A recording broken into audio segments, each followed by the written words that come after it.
Bekerja dengan Node.js. Dalam Node.js terdapat banyak model dan kelas yang memiliki fungsi spesifik yang biasa disebut Node.js API, Application Programming Interface, atau kepanjangannya adalah Application Programming Language Interface atau pustaka standar-standar library. Pada modul kali ini, kita akan hanya menjelaskan tentang materi-materi esensial yang perlu dipahami pada saat kita bekerja di lingkungan Node. Dalam bab ini, kita akan membahas tentang konsep dasar Node.js dan penggunaan modul-modul maupun kelas-kelas penting yang telah disediakan dalam Node.js. Kita mulai dari materi pokok yang pertama, konsep-konsep dasar Node.js. Sebelum melangkah lebih jauh ke pembahasan selanjutnya, pada bagian ini kita akan membahas sekilas tentang konsep-konsep dasar dalam Node.js. Agar Anda dapat memahami cara kerja dari aplikasi yang membuat Node.js, yang pertama yaitu memprogram event driven, tulisannya seperti di layar. Dalam konsep proses eksekusi kode Node.js menggunakan mekanisme event driven. Dalam mekanisme ini, suatu aksi akan dilakukan ketika kejadian atau event tertentu terjadi.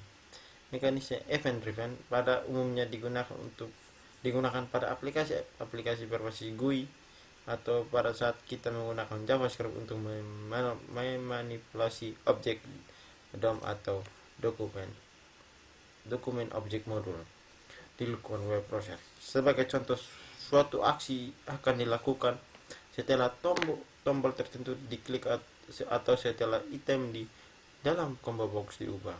Aksi biasanya ditulis dalam bentuk fungsi atau sering disebut sebagai event handler.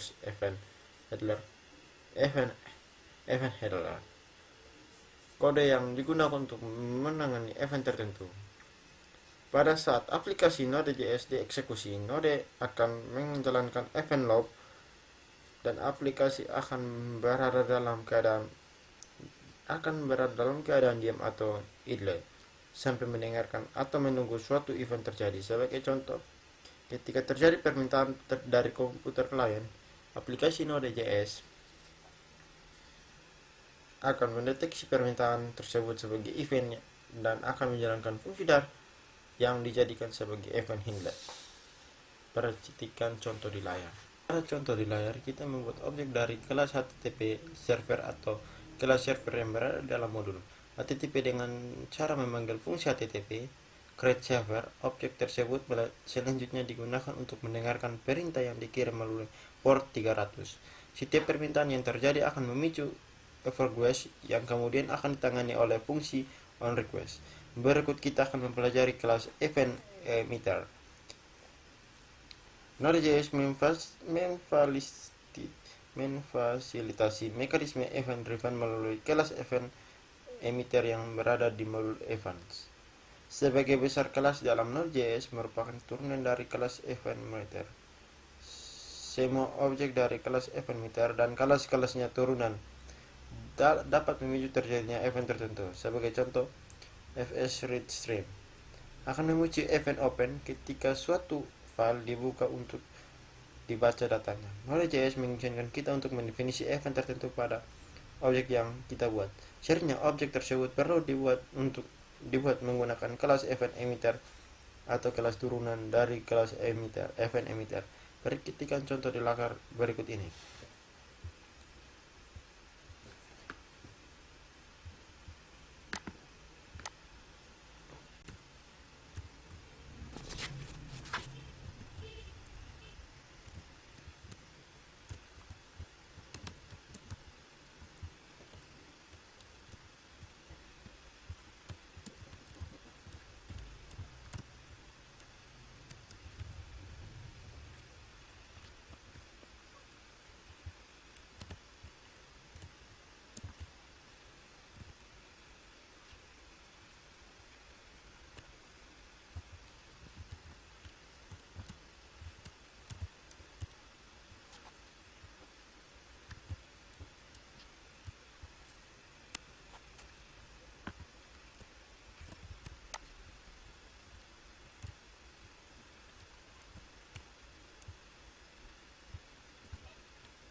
Penyesuaian event di dalam objek dari kelas event emitter dilakukan menggunakan metode on.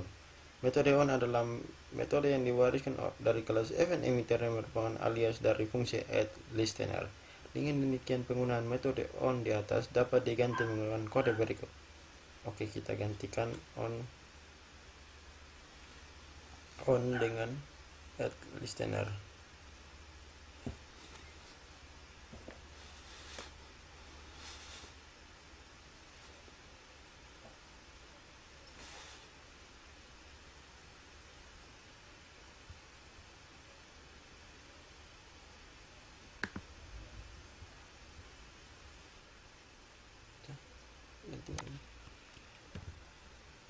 Listener.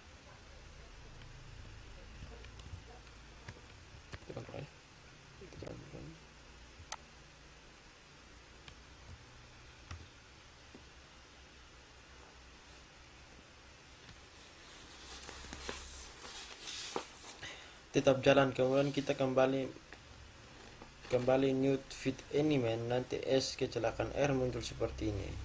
Untuk memicu terjadinya event tertentu, kita perlu menggunakan atau perlu memanggil metode emit dengan nama event sebagai nilai parameter. Sebagai contoh, untuk memicu terjadinya event mulai, kita perlu menuliskan kode berikut.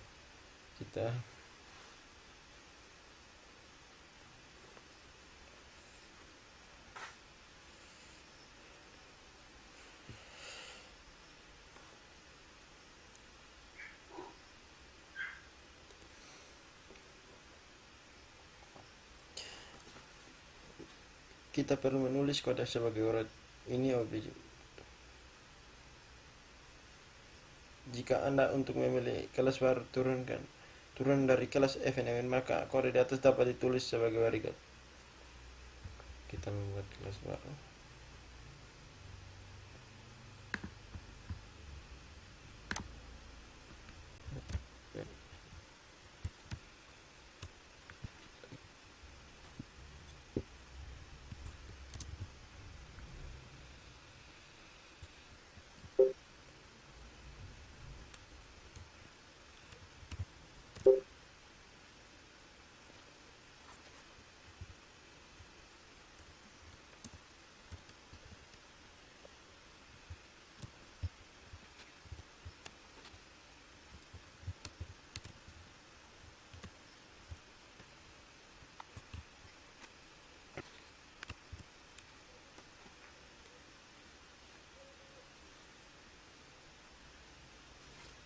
Kita Ctrl S lalu kita jalan.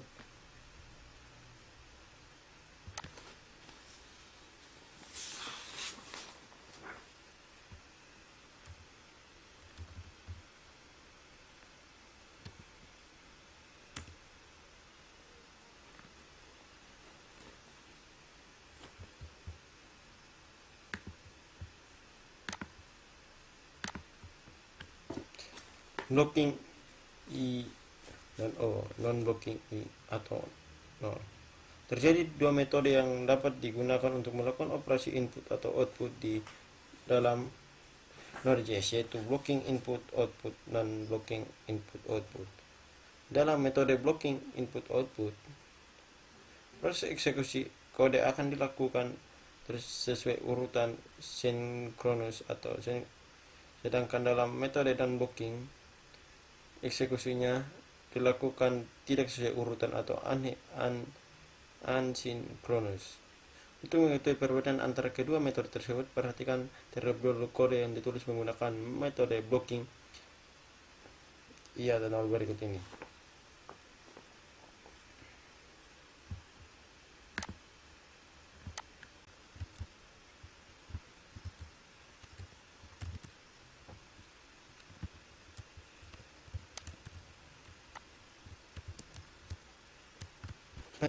Dengan urutan, artinya perintah kedua akan dieksekusi setelah selesai dikerjakan. Demikian juga perintah ketiga yang akan dikerjakan setelah perintah kedua selesai. Selanjutnya, perintah kode berikut ini menggunakan metode non-blocking I atau O.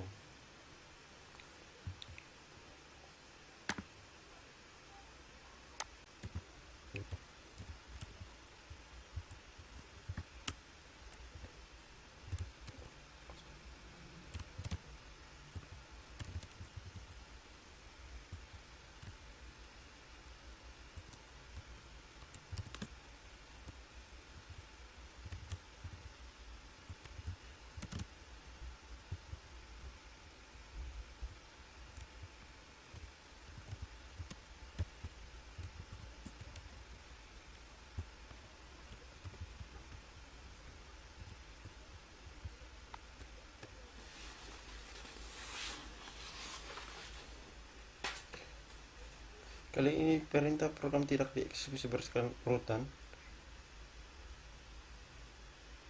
Pada contoh di layar, kita menunda eksekusi perintah kedua selama 2 detik menggunakan fungsi setTimeout sambil menunggu waktu tunda selesai. Node.js akan mencoba menjalankan perintah lain yang dapat dieksekusi lebih dahulu. Demikian, fungsi setTimeout merupakan fungsi akan dipanggil menggunakan metode non-blocking i atau o. Sebagian besar pustaka standar yang berkaitan dengan i atau o di dalam Node.js disediakan di dalam dua versi, yaitu versi untuk blocking i atau o dan versi untuk metode non-blocking i atau nol. Fungsi-fungsi menggunakan metode blocking i atau o pada umumnya ditandai dengan akhiran syn yang berarti synchronous. Sebagai contoh, untuk membaca isi file, kita dapat menggunakan metode blocking i atau o dengan memanggil fungsi fsReadLine read files snn. Berikut contoh berikut ini.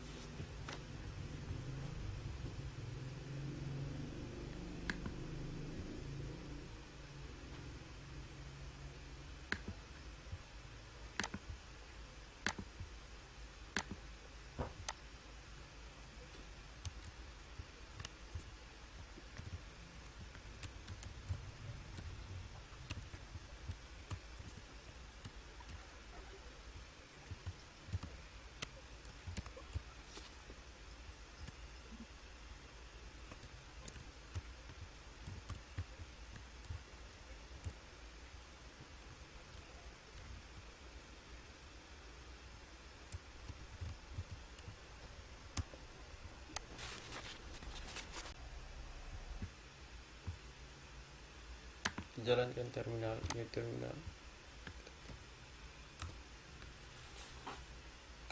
Kali ini perintah program tidak dieksekusi berdasarkan urutan. Sorry.